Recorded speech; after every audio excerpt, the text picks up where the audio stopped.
Advice to my younger self. Malika, you're going to be a writer. You're going to fill bookshelves and read books as part of your job. Yeah, that's right. That nerdy little brown-skinned girl, freezing in the playground, filing books in the library to avoid the cold, borrowing 12 books a week from the beautiful Herne Hill Library.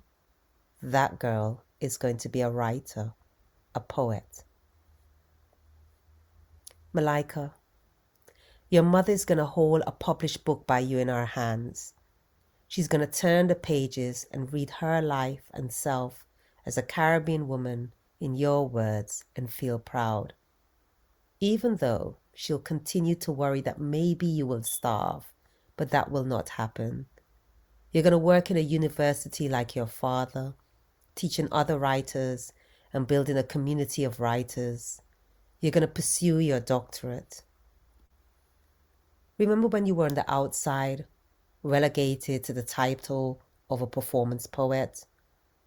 Remember when that fellow student asked you, why are you at a course called Towards a Collection on the first day of the course at the poetry school? How every time you had to work in pairs, she would grill you with that question like an annoying wasp? Remember when she said, you write poetry down?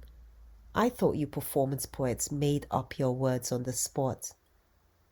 Remember how you cried to your writing buddy, trembling with anger and shame, but how in front of her you kept your cool and answered calmly, while your Caribbean genes overheated, and you vowed to bring in badass poems every single class, poems that smoked the page, burnt it, and spoke for themselves.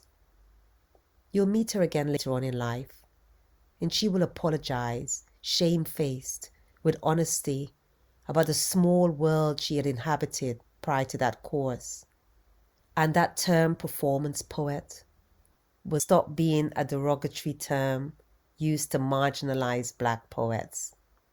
I'm going to tell you that the poems you wrote then are some of the best in your collection, Pepperseed. I'm going to tell you that your love of Sharon Olds, Toy Dericotte, and Lorna Goodison, well, sit down and keep breathing when I tell you, you will be published in a Penguin anthology with Sharon Olds.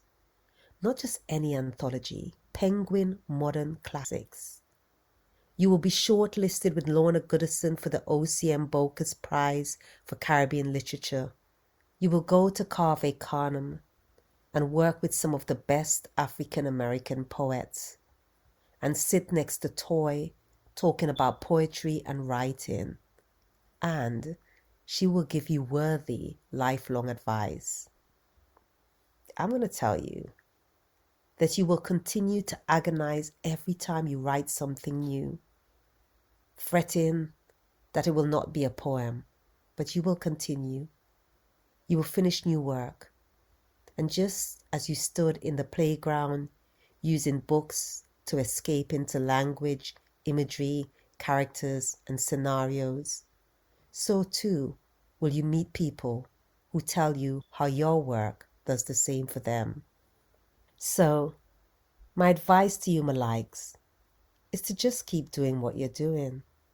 Keep attending those 3 to 5 writing courses on evenings and weekends for several years at Spread the Word Literature Development Agency when they open their doors. Keep attending courses in libraries, literature events, literature festivals, the Poetry School, Centerprise, and Arvin. Pluck up the courage to ask Kwame Dawes to be your mentor, and for years attend any course he teaches in the UK, and give him those ragged bundles of poems. He'll become your poetry editor. Apply to work at Apples and Snakes as an education coordinator.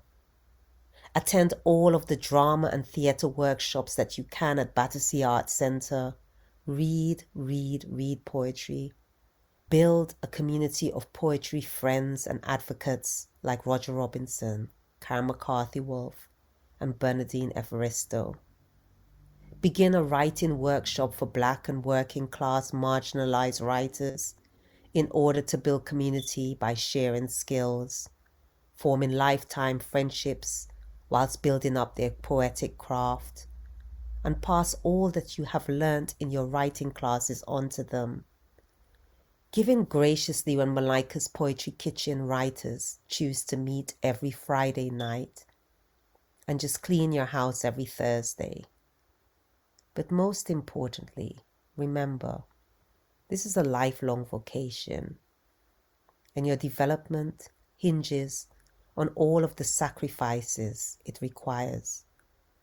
Don't watch the hurdles, like almost being evicted and your continuous lack of funds. Seriously, my likes, your faith, persistence, and belief will pay off. Your best assets will always be the generosity extended to you by amazing writers and how you pay their generosity forward.